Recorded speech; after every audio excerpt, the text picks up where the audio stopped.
존경하는 1300만 경기도민 여러분, 정계열 의장님과 선배 동료 의원 여러분, 남경필 도지사님, 이재정 교육감님을 비롯한 공직자분들과 언론인 여러분, 안녕하십니까? 바른미래당 도시환경위원회 소속 성남 출신 김지환 의원입니다. 본 의원은 이번 5분 발언을 통해 경기도의 이율배반적 행정 문제를 제기하오니 남경필 지사님과 집행부에서는 즉각 시행될 수 있도록 최선을 다해 주시기 바랍니다. 현 정부에서는 그동안 쌓아온 원전 산업 기술을 바탕으로 세계 최고 수준의 기술력을 국제 시장에 수출하는 경지에 도달했고, 이에 해외로 원자력 발전소 건설 세이즈를 하고 있습니다.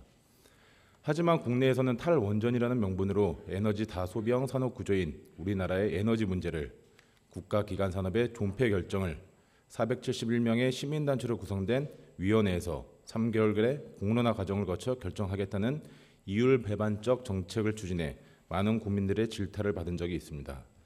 이러한 이율배반적인 행정이 우리 경기도에서도 조용히 진행되고 있습니다. 남경필 지사께서 취임 후 경영 합리화를 주장하면서 조직 개편을 통해 녹지재단, 그리고 농림재단, 농식품유통진흥원으로 개편하면서 농식품유통진흥원 내 녹색도시본부는 공원 녹지가로 이양시켜 지난 10여 년간 녹지, 녹화, 정원 업무를 수행한 산하기관 업무는 폐쇄시켰고, 전국의 정원 문화를 최초 시행함에 따라 여러 지자체가 벤치마킹하고 있음에도 불구하고 오히려 우리 경기도는 정원 문화 박람회, 나무은행, 조경가든대학 등의 정책을 사실상 통째로 사장시켰습니다. 또한 그 업무를 담당하던 전문가들은 어떻습니까? 정원, 녹지 업무를 주로 하던 실력을 겸비한 전문가들은 본연의 전문 업무가 아닌 이름만 바꾼 농식품 유통 전문가로 변형시켜 농식품 유통 업무를 하도록 진행하고 있는 실정입니다.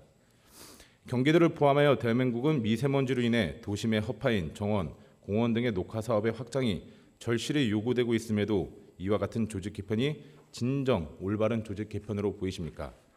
그럼 경영 합리화를 목적으로 조직 개편된 진흥원에서 시행한 업무가 얼마나 경영 합리화에 부합되는지 알아보겠습니다. 남경필 지사님, 공개 경쟁 입찰과 공모에 의한 수의 계약 차이에 대해서 분명히 잘 아실 거라고 봅니다.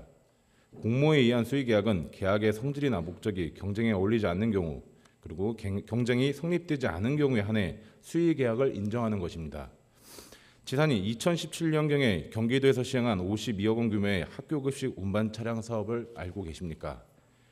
공개 경쟁 입찰을 했어야 함에도 불구하고 누군가의 지시에 의해 공모에 의한 수의 계약으로 부당하게 입찰을 변경해 입찰의 기회조차 얻지 못한 차량 물류 회사가 부당하다고 진정하여 현재 원장, 본부장, 경영실장, 부장 이하 직원까지 8명 모두 경기 남부경찰청에서 1차 조사를 받았고 2차 조사가 진행되고 있습니다. 또 한 가지, 통상 결제 라인을 보면은 실무자에서 과장, 부장, 본부장, 원장 라인으로 결제가 이루어지는데 그 당시 본부장은 왜 결제가 안 돼 있을까요? 결제가 되기까지 6개월이란 긴 시간이 왜 소요되었을까요? 그 과정 속에서 책임질 수 없는 분명한 이유가 있을 거라고 보입니다. 남경필 지사님, 경기도 내 시군에서는 단체장 측근 비리로 몸살을 앓고 있습니다. 하지만 경기도 내에서도 역시 공모에 의한 수의계약 등의 비위가 그 공간을 채우고 있습니다. 52억 원 규모 학교 급식 운반 차량 사업 외에도 경기도 내에서 발생되어 입수되고 있는 많은 비위와 관련하여 지사님과 독대에 말씀드리도록 하겠습니다. 경기농림진흥재단 내부결제문서 2017년 경기정원문화박람회를 보면은 위수탁 협약체결 공문을 보면은 협약 기간은 협약 체결로부터 2018년 12월 31일까지로 하게 되어 있습니다. 또한 올해 10월로 예정되어 있는 부천시 정원문화박람회는 예산 5억 5천만 원, 도지사 특조금 3억 5천만 원으로 9억 원의 예산은 편성 목적상 공공기관 혹은 산하기관이 위탁받아 시행할 수밖에 없는 현실입니다. 지금 현실은 어떻습니까? 공공기관인 부천시는 관련 전문 업무를 한 번도 수행한 경험이 없어 시행할 수 없는 상황이며 10년 이상을 전문적으로 수행했던 농림재단은 조직 개편으로 사장되어 존재하고 있지 않습니다. 지사님, 누가 준비해야 됩니까? 누가 준비합니까? 그리고 누가 할 수가 있습니까?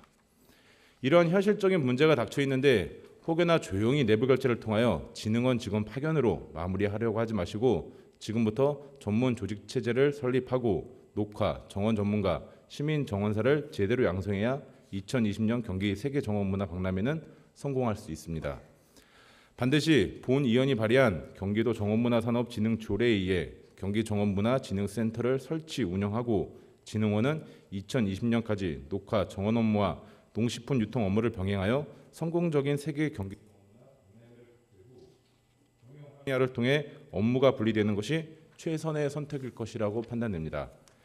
오랜 기간 수행해온 전문가들이 본연의 업무를 수행할 수 있게 다시 한번 당부드리며 이상 5분 자유 발언을 마치도록 하겠습니다. 끝까지 경청해 주셔서 감사합니다.